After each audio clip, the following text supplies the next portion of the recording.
ಕರ್ತನಿಗೆ ಸುಬಿಗಳು, ನಿಮ್ಮೆಲ್ಲರಿಗೂ ಸುಬಿಗಳು. ಚೆನ್ನಾಗಿದ್ದೀರಪ್ಪ?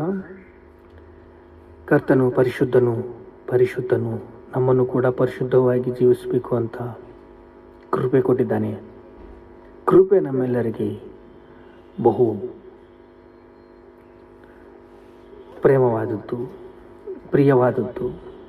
ಕೃಪೆಯಿಂದ ನಾವು ಬಾಳಬೇಕು. ಆಮೋಸ ಗ್ರಂಥದಲ್ಲಿ 9ನೇ ಅಧ್ಯಾಯ 11ನೇ ವಚನ ನಾವು ಧ್ಯಾನ ಮಾಡ್ತಾ ಇರೋದು.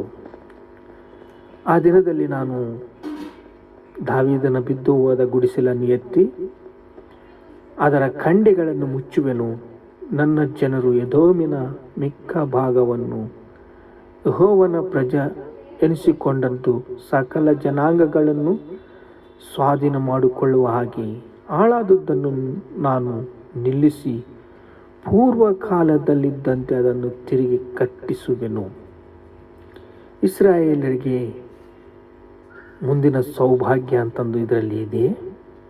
ಆದರೆ ಇದು ಎಲ್ಲರಿಗೂ ಶುಭವಾರ್ತೆ, ಅನ್ಯ ಜನರಿಗೆ ಶುಭವಾರ್ತೆ.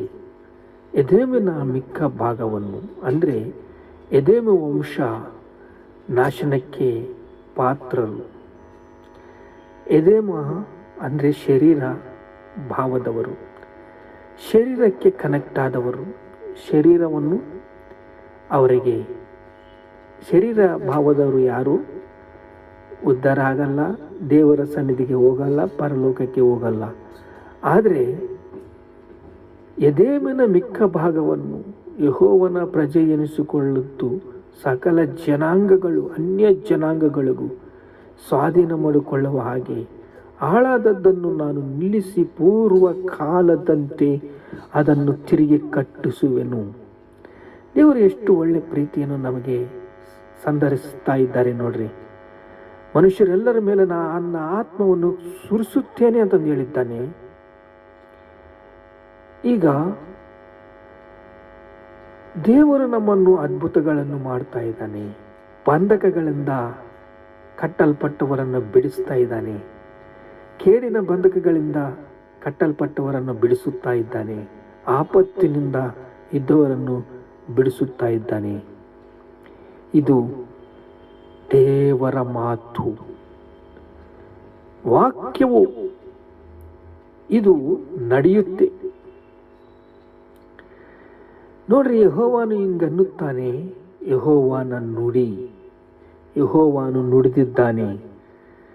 ಆಹಾ, ಮುಂದಿನ ಕಾಲದಲ್ಲಿ ಉಳುವವನು ಕೊಯ್ಯುವನು ಹಿಂದೆ, ದ್ರಾಕ್ಷೆ ತುಳಿಯುವವನು ಬಿತ್ತುವನು ಹಿಂದೆ ಒತ್ತಿಕೊಂಡು ಹೋಗುವರು. ಇದು ಅದ್ಭುತವಲ್ರಿ?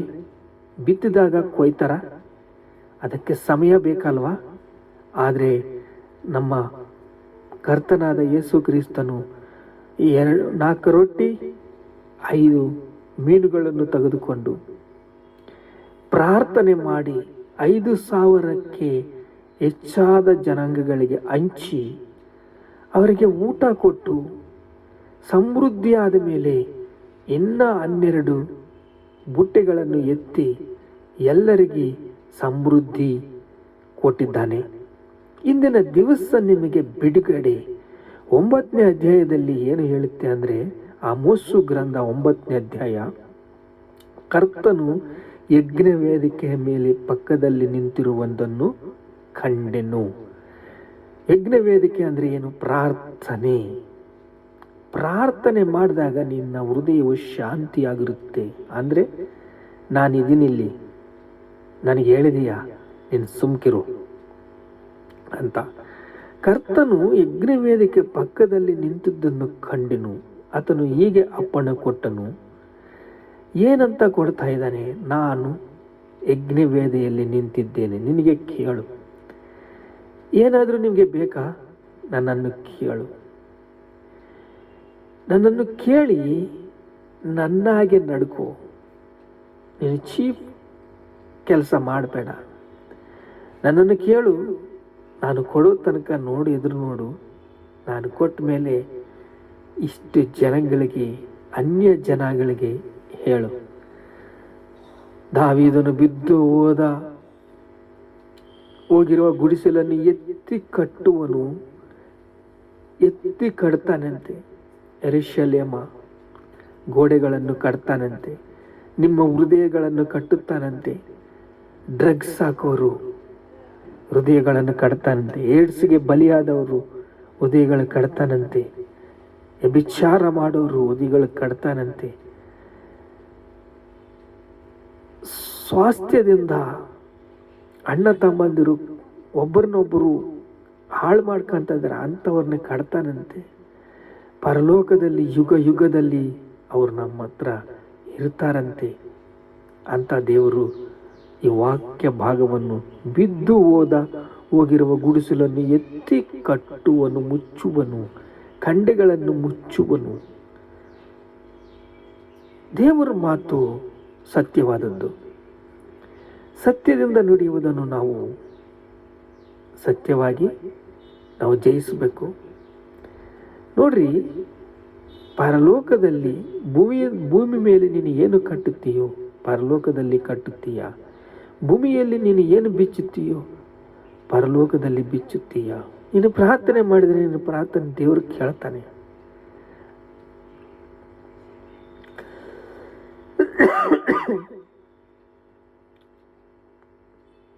ಯಾಕೋಬನ ವಂಶ, ಯಾಕೋಬನ ಸಂಗಡ ದೇವರು ಯುದ್ಧ ಮಾಡಿದ್ದಾರೆ. ಯುದ್ಧ ಮಾಡಿ ಆತನನ್ನು ಬಲಗೊಳಿಸಿದ್ದಾರೆ. ಯಾಕೋಬು ಮೋಸಗಾರ, ಆದರೆ ಯಾಕೋಬನ ನಿಂದ ಯುದ್ಧ ಮಾಡಿ ಗೆದ್ದು ನೀನು ಯಾಕೋಬನಲ್ಲ ಇಸ್ರಾಯೇಲ್ ಅಂತಂದು ಹೇಳಿದ್ದಾನೆ. ನೋಡ್ರಿ, ದಾನಿಯೇಲು ಸಿಂಹಬೋನಲ್ಲಿ ಹಾಕಿದಾಗ ಅಲ್ಲಿ ತಿರುಗಾಡುತ್ತಾ ಯಾರು? ಯೇಸು ಕ್ರಿಸ್ತನು ದೂತನು ಅಲ್ಲಿ ಇದೆ. ಸಿಂಹಗಳು ಅವನನ್ನು ತಿಂದಿಲ್ಲ. ಏಕೆ? ಪ್ರಾರ್ಥನೆ ಮಾಡ್ತಾ ಇದ್ದಾನೆ. ಇವನ ಪ್ರಾರ್ಥನೆ ಲಾಲಿಸ್ತಾರೆ ದೇವರು. ಇದಕ್ಕೆ ನಾವು ಏನಾದ್ರು ಚೆಕ್ ಮಾಡಬೇಕು ಅಂತ ಪರಿಸಯ್ಯರು ಶಾಸ್ತ್ರರು ಅಲ್ಲಿ ಹೊಂಚಾಕಿದ್ದಾರೆ. ಆದರೆ ರಾಜ, ನಿನಗೆ ತಪ್ಪೆ ಯಾರನ್ನು ಪೂಜಿಸಬಾರದು, ರಾಜನಿಗೆ ಮಹಿಮೆ ಬರಬೇಕು. ಇದು ನಮ್ಮ ರಾಜ್ಯದಲ್ಲಿರುವ ಕಟ್ಟಡ. ಈ ಕಟ್ಟಡವನ್ನು ಯಾರು ತಪ್ಪಿಸೋಕ್ಕಾಗಲ್ಲ ಅಂತ ಅವರು ಸಿಂಹದ ಬೋನ್ನಲ್ಲಿ ಹಾಕ್ಬಿಟ್ಟಿದ್ದಾರೆ. ಆದರೆ ದೇವರು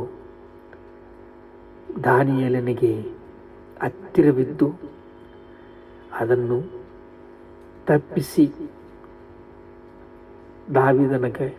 ದಾನಿಯೇಲನಿಗೆ ಕೊಡುವ ಕೃಪೆ ಕೊಟ್ಟಿದ್ದಾರೆ. ಇಂದಿನ ದಿವಸ ರೆಸ್ಟೋರೇಷನ್. ಬಿದ್ದು ಹೋದ ಗುಡಿಸಲನ್ನು ಎತ್ತು ಕಟ್ಟುವೆನು. ಬಿದ್ದು ಹೋದ ಗುಡಿಸಲು ನಿನ್ನ ಹೃದಯದಲ್ಲಿ ವಾಂಛೆಗಳು ಬಿದ್ದು ಹೋಗಿದ್ದವ? ನಿನಗೆ ನಿರೀಕ್ಷಣೆ ಇಲ್ಲವ? ನಾನು ಜೀವಿಸ್ತೇನಂತ ನಿರೀಕ್ಷೆ ನಿನಗೆ ಇಲ್ಲವ? ನಿನ್ನನ್ನು ಬಲಗೊಳಿಸುವುದಕ್ಕೆ ಸಿದ್ಧವಾಗಿದ್ದಾನೆ.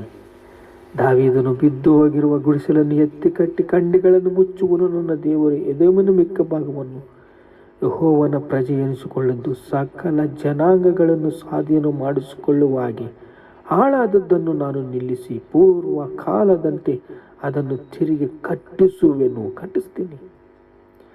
ನಾನು ಅದೀನಿ. ನನಗೆ ಪ್ರಾರ್ಥನೆ ಮಾಡಿರಿ. ನಿಮ್ಮ ಹೃದಯಗಳನ್ನು, ನಿಮ್ಮ ಕುಟುಂಬಗಳನ್ನು, ನಿಮ್ಮ ಮನೆ ಪಕ್ಕದಲ್ಲಿದ್ದವರನ್ನು ಎಲ್ಲರನ್ನು ನಾನು ಕಟ್ಟುವುದಕ್ಕೆ ನಾನು ಸಿದ್ಧವಾಗಿದ್ದೇನೆ. ನಿಮಗೆ ಶಾಂತಿ ಕೊಡುವುದಕ್ಕೆ ನಾನು ಸಿದ್ಧವಾಗಿದ್ದೇನೆ. ನಿನ್ನನ್ನು ಬಲಗೊಳಿಸುವುದಕ್ಕೆ ಸಿದ್ಧವಾಗಿದ್ದೇನೆ.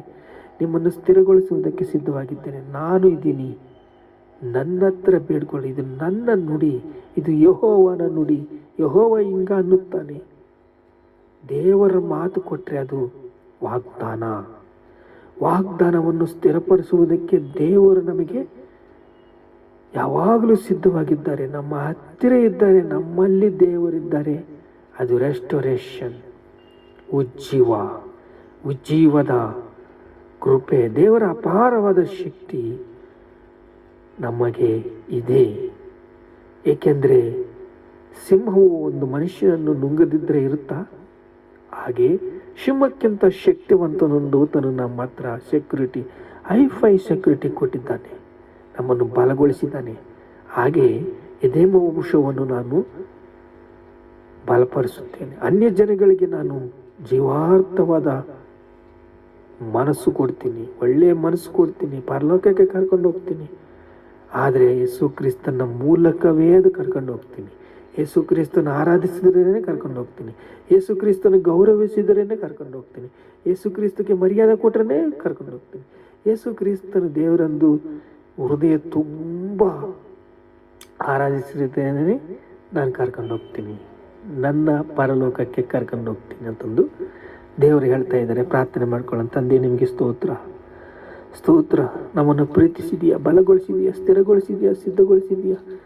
ನಿನ್ನ ಪರಲೋಕ ಭಾಗ್ಯವನ್ನು ಎಲ್ಲರಿಗೆ ಸಮಾನವಾಗಿ ಕೊಟ್ಟಿದೆಯಪ್ಪ. ಅಪ್ಪ, ಸ್ವಲ್ಪ ದಿವಸದ ಹಿಂದೆ ಯೇಸು ಕ್ರಿಸ್ತನು ಬಂದಾಗ ಕೇವಲ ಯಹೂದ್ಯರಿಗೆ ಮಾತ್ರವೇ, ಇಸ್ರಾಯೇಲಿಗೆ ಮಾತ್ರವೇ. ಆದರೆ ಈಗ ಎದೋಮನ ವಂಶ ಅಂದರೆ ಭಾರತ ದೇಶ ಒಂದೇ ಅಲ್ಲ, ಎಲ್ಲ ದೇಶಗಳಿಗೆ, ಪ್ರಪಂಚಕ್ಕೆ ತಂದೆ, ನೀನು ತಂದೆಯಾಗಿ, ಯೇಸು ಕ್ರಿಸ್ತನಾಗಿ, ಕರ್ತನಾಗಿ, ಯೇಸುನಾಗಿ ನಿನ್ನ ಕೃಪೆಯನ್ನು ಎಲ್ಲರಿಗೂ ಹಂಚ್ತಾ ಇದೆಯಾ ತಂದೆ. ನಿಮಗೆ ಸ್ತೋತ್ರ. ನಿಮ್ಮನ್ನು ಆರಾಧಿಸ್ತಾ ಇದ್ದೇವೆ ತಂದೆ, ಸ್ತೋತ್ರ. ನಿಮ್ಮನ್ನು ಬಲಪಡಿಸ್ತಾ ಇದ್ದೇವೆ ತಂದೆ, ಸ್ತೋತ್ರ. ನಿಮ್ಮನ್ನು ಘನಪಡಿಸ್ತಾ ಇದ್ದೇವೆ ತಂದೆ, ಸ್ತೋತ್ರ. ಘನತೆ, ಮಹಿಮೆ, ಪ್ರಭಾವಗಳು ನಿಮಗೆ ಚೆಲ್ಲಿಸ್ತಾ ಇದ್ದೇವೆ ತಂದೆ. ಆಮೆನ್.